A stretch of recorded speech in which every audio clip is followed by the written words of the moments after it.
If you're struggling to sync your iPhone to your Buick Encore, let's get Apple CarPlay and Siri working in under 2 minutes. Every Buick Encore model from 2017 and newer comes standard with full Apple CarPlay integration. First, ensure your iPhone is fully updated and you have a high-quality certified Lightning or USB-C cable ready.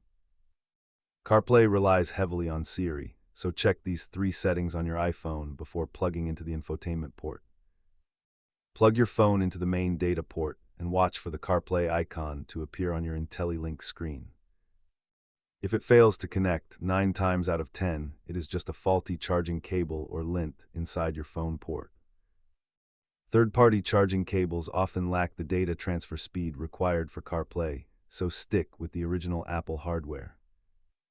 Now that you are synced up, you can use steering wheel controls to trigger Siri and stay focused on the road.